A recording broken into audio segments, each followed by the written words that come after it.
আসসালামু আলাইকুম রহমতুল্লাহ।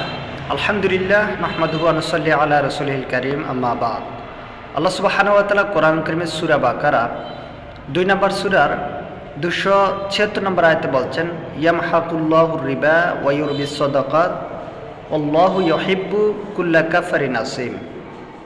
নিশ্চয়ই আল্লাহ সুবহানাহু ওয়া তাআলা সুদকে ধ্বংস করেন, আর যারা যাকাত দেন, দান সাদাকা করেন, যারা তাদের অর্থ সম্পদ থেকে ব্যয় করেন, আল্লাহ বলেছেন যে যারা দান করবে তাদেরকে আল্লাহ তাআলা বৃদ্ধি করবেন, তাদের অর্থ সম্পদকে আল্লাহ তাআলা বৃদ্ধি করবেন।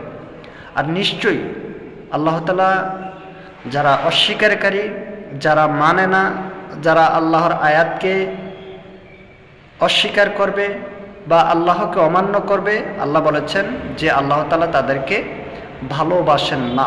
সূরা বাকারা 21 সূরার 85 নম্বর আয়াতে বলছেন, আফাতুমিনুনা বিবাদিল কিতাবি ওয়া তাকফুরুনা বিবাদ। তোমরা কি কিতাবের কিছু অংশকে মান্য করবে আর কিছু অংশকে অস্বীকার করবে? যে বা যারা আল্লাহর আয়াতসমূহকে এইভাবে অবজ্ঞা করবে, আল্লাহ বলেছেন তাদেরকে দুনিয়াতে রয়েছে তাদের জন্য শাস্তি, এবং পরকালেও তাদের জন্য কঠিন পীড়াদায়ক শাস্তির সুসংবাদ আল্লাহ তাআলা দিয়েছেন।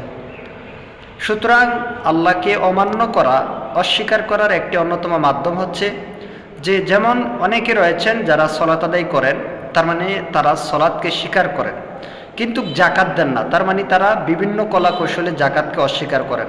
আল্লাহ তাআলা সে কথাটাই বলছেন, আফাতুমিনুনা বিবাদিল কিতাবি ওয়া তাকফুরুনা বিবাদ।